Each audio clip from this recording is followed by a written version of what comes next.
Welcome. In this tutorial, I'm going to show you or teach you how to check Instagram join date using your mobile device. So if you want to know how I did it, just keep on watching.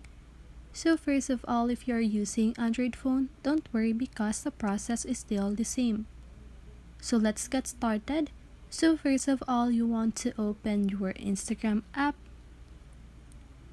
And then you want to go and click on your profile at the lower right corner of your screen. Click on the three little lines at the upper right corner of your screen and click on your activity.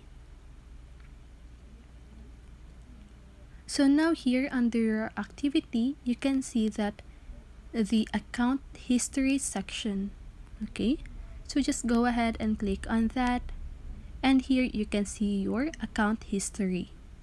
So if you want to see when you joined Instagram, you want to scroll down until you see the account created section.